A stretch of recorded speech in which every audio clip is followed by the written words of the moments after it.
नमस्कार, मैं डॉक्टर कनिका सिंह, स्त्री एवं प्रसूति रोग विशेषज्ञ मेरठ में रुड़की हाईवे रोड पे वुमेन विद वाइब्रेंस क्लिनिक में प्रैक्टिस करती हूँ। जैसा कि हम जानते हैं कि नवंबर एक प्री मेच्योरिटी अवेयरनेस मंथ के रूप में मनाया जाता है।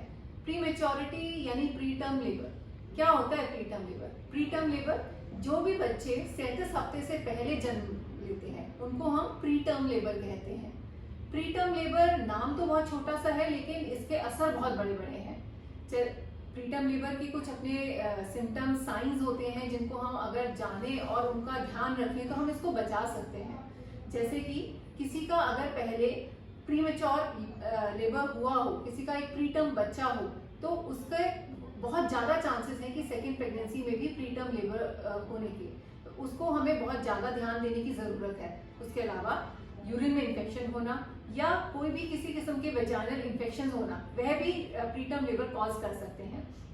इसके अलावा स्मोकिंग है या किसी को मल्टीपल प्रेगनेंसीज या 2 या 3 बच्चे अगर गर्भ में हैं तो चांसेस बढ़ जाते हैं, या अम्नियोटिक फ्लूइड ज़्यादा है जिसको हम पॉलीहाइड्रामियाज कहते हैं, पानी अगर यूट्रस के अंदर ज़्यादा है वह भी प्रीमेच्योर लेबर कॉज कर सकता है। उसके अलावा बहुत सारी डिजीजेज हैं जैसे कि हाइपरटेंशन, डायबिटीज, ये मेडिकल डिसऑर्डर्स जब अनकंट्रोल हो जाते हैं उस केस में डॉक्टर को प्रीमेच्योर बर्थ करना पड़ता है बच्चे को बचाने के लिए, माँ की जान के लिए। अगर इनमें से कोई भी, जैसे कि ब्लड प्रेशर बढ़ा हुआ है, डायबिटीज में ब्लड शुगर बहुत अनकंट्रोल्ड है या यूरिन में बार बार इन्फेक्शन आ रहा है, तो हमें इन सब चीज़ों का ध्यान देना बहुत ज़रूरी है।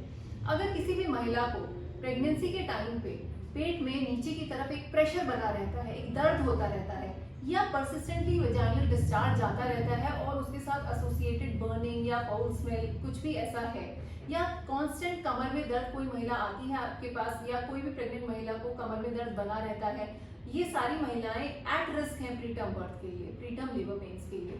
तो हमें ये जागरूकता बढ़ानी होगी कि किसी भी प्रेग्नेंट फीमेल को अगर इस टाइप की प्रॉब्लम्स अराइज हो रही हैं तो वह एक समय है जब उसको अपने हेल्थ केयर वर्कर, अपनी ऑब्स्टेट्रिशियन और गायनेकोलॉजिस्ट के पास जाकर उसका ट्रीटमेंट लेना चाहिए।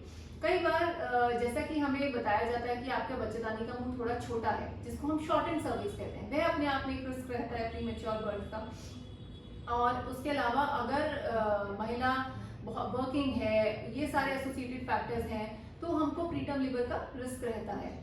ऐसे में जब आप अपनी ऑब्स्टेट्रिशियन एंड गायनेकोलॉजिस्ट के पास जाएंगे, वह इन सब चीज़ों को जैसे कि यूरिन में इन्फेक्शन की स्क्रीनिंग करेंगी, बाकी की डिसऑर्डर्स रूल आउट करेंगी, और अगर ऐसा है तो उनका ट्रीटमेंट देंगी और आपको पूरा सपोर्टिव ट्रीटमेंट देंगी। इसको बचाना क्यों ज़रूरी है?